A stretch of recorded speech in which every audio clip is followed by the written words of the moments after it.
using sutures and staples clinically as a society for decades with almost no innovation.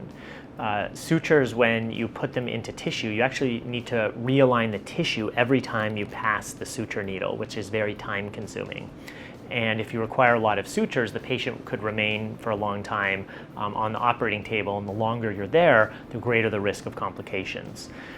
With staples always create a hole that's larger than the staple itself, so it tears the tissue on the way in, so bacteria can get in. And you need to bend staples, so that can also cause a lot of tissue damage. And then sutures and staples also have a mechanical mismatch. The properties of the sutures and staples are unlike the tissues in our body. So over time, that can create a lot of stress and cause necrosis of the tissue and lead to a lot of problems.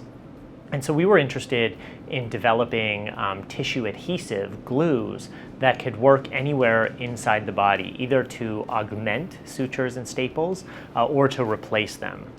And one of the platforms that we've been working on was in collaboration with Dr. Pedro Del Nido at Boston Children's Hospital, and he's the chief of cardiac surgery there. And he was treating patients, these are kids who had septal defects. These are holes in between the chambers of the heart.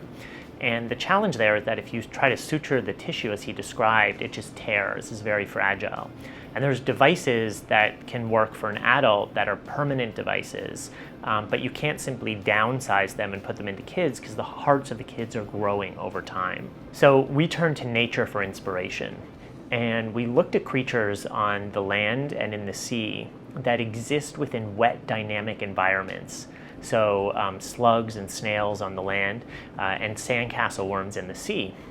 And what we noticed is that they all had these viscous secretions. And when you look more carefully at those secretions, they contain hydrophobic agents, which can repel water. And so we thought, well, what if we were to take some inspiration from nature and create an entirely hydrophobic glue that we could place inside a beating heart on the surface of a patch. And if we push this up against the wall of the heart, it would just repel the blood away because it's hydrophobic. And then we thought if we made it viscous, just like the secretions that you see in nature, it would remain in place long enough to cure it so we could get to its final state. And so we developed essentially this patch that was fully degradable, it's elastic, and it's transparent. We put a thin layer of glue on one side, place this inside a beating pig heart, and we were able to attach it exactly where you'd have these septal defects, these holes in between the chambers of the heart in the kids. And we were able to cure it in place, and it remained in place for a long period of time, and we could see cells migrating over top of this material and starting to form a tissue bridge. And we took the animals out 6 months and they did fine. We decided that we would launch a company based on this technology and really try to bring these materials to the clinic to help patients, improve quality of life and offer new tools to surgeons. And so we launched a company called Gecko Biomedical. This is in collaboration with Bob Langer at MIT, and we are on track to be first in humans in December of this year. Evolution is the best problem solver. Millions and millions and millions of years of research and development.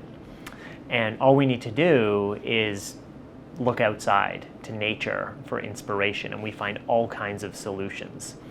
And so that's really how we've tried to overcome a number of challenges that we've encountered on these translational projects, is turning to creatures in nature such as porcupines. We've looked at parasitic worms, cactus needles. All of these examples in nature have provided insight that we would never have had by just staying within the lab.